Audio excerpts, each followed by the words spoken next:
hindi tayo umabot sa punto ng gano'n at hindi po pumayag ang mamamayang Pilipino sa style nilang gano'n, mga bossing. We will not give up the exercise of our sovereign rights. Ever.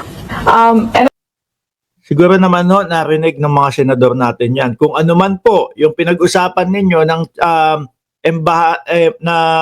embahada ng China, no, siguro naman po maliwanag sa inyo yan. No, baka naman bigla kaming makarinig kay Chis Escudero at doon sa mga ibang senador ni Duterte. No? Bakit tayo merong missile? Bakit ganyan? Tanggalin natin yan. Kagaya ng vice-presidente. Di ba? Wag naman, halatang-halata na kayo nun masyado. another flashpoint in the neighborhood is Taiwan, and most experts fear that Beijing will invade Taiwan before the end of this decade. If that were to happen while you're still in power, would you be open to allowing the U.S. Use resources and bases in the Philippines to defend Taiwan, or would you rather stay out of it? Tingin ko, eto, hindi ko pa napapanood tingin ko papayagan ni Pangulong Bongbong Marcos kasi ang Taiwan is kaibigan din natin eh. Ano po? Pero pwedeng mali po ako, no? Pakinggan natin si Pangulo. To be very practical about it, if there is a confrontation over Taiwan between China and the United States, there is no way that the Philippines can stay out of it, simply because of our physical geographic location. To understand how close Taiwan is to the Philippines, the large city of Kaohsiung in Taiwan is a 40-minute flight away. Biruin mo, no? Detalyado kay Pangulong Bongbong Marcos kahit po yung layo, kahit yung oras, no? Yung layo natin doon sa ibang bansa, mga bossing. At kung sakali man na payagan o hindi, alam niya kung ano ang mangyayari. From the capital of my province in northern Philippines, in Lawag. That's how close it is. And so if you think about it, if there is an all-out war, then we will be drawn into it, and I assure you, with the greatest hesitation, but we will have to defend our territory and our sovereignty.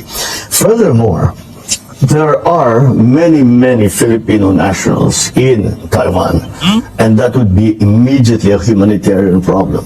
Because we will have to get involved, because we will have to go in there or find a way to go in there and to bring our people home. As we do. Nakikita niyo pa lang po pag nag-explain.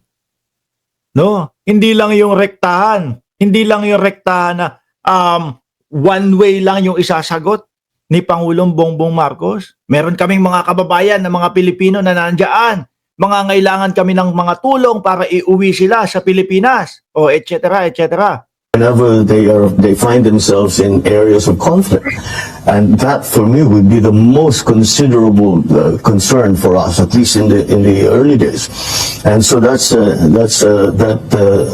why I say we would immediately mobilize everything that we could to bring our people out. And that's not an easy thing to do, considering that you're in the middle of a combat zone. So it would not be a small problem by any means. Oh, nasagot ba ni Pangulong Bongbong Marcos? Pero yung ating mga kababayan, yun nga, mukhang tingin ko kailangan natin ng tulong ng China, ng Pilipinas para maiuwi yung ating mga kababayan. Posible.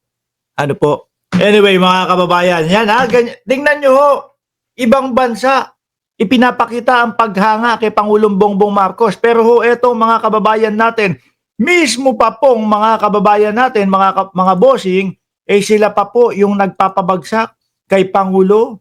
Sila pa po yung humahamak sa Pangulo. Sabi ni Leo, walang kodigo at tuloy-tuloy. Di tulad ng BP Lustay nila, ang tagal mag-isip at ang sasabihin lang, putulin ko ang ulo ng Presidente, aray ko po. At ang sasabihin lang, hukayin ko yung labi ng kanyang tatay at itapong ko sa West Philippine Sea. Tapos mas mukha yatang naging napamahal pa po si Amy Marcos simula ho nung sinabi ni Vice Presidente sa kanyang ama yun. Ano? Napansin ko lang ho, simula ho mga kababayan, nung sinabi ng Vice Presidente, pag hindi sila tumigil, no? Yung bangkay ng tatay nila, hukayin ko. Itapong ko sa West Philippine Sea. Tapos lalo pa nating nakita si Manang Amy na mas napamahal pa kay Inday Sara Duterte. Ako ho, mga kababayan, hindi ho ako papayag noon. No, huhukayin mo yung tatay ko nananahimik doon sa libingan. Nananahimik doon sa kanyang kinahihimlayan. Tapos sasabihin mo sa amin, huhukayin mo. Tapos friends tayo. Baka kutusan ko ulo mo. Di mo ba? Mga boss, ngayon, saan na ba tayo? Ang dami kasi nating topic, mga bossing. Ito, sinasabi ng ating Vice Presidente na may fake news daw pong pinapakawalan ang ating palasyo o ang Malacanang, mga boss chief amo, sir. Ito ay patungkol doon sa sinasabing unauthorized quiet trip daw ng ating Vice Presidente. Actually, hindi mo nga alam kung nasa ng Vice Presidente. Ito, literal ho, mga kababayan, na dapat tinatanong natin, nasaan ang Vice Presidente? Ultimo ho, yung staff niya, diyan sa Office of the Vice President, pati po yung spokesperson niya, hindi alam kung nasaan ang Vice Presidente. Di ba? Ito ang literal, nasaan ang Vice Presidente? Hindi mahagilap po. Baka nagtatago. No? Baka nga hindi nagpaalam. Di ba? Sabi ni Renato Enorino, gusto ko Jeep made in US. Naku, wala po tayong pambili ng mga ganyang sasakyan, sir. Mahal po yung mga ganyan. No? Maabot po ng 5 milyong piso yan. At kung sa US dollars naman po, kung di ako nagkakamali, nasa 70,000 US dollars po yan. No? At dito naman po sa amin, sa Cayman Islands, umaabot po ng 80,000 dolyar. Yan, napakamahal po ng ganyang sasakyan. Anyway, mga bossing, unauthorized quiet trip.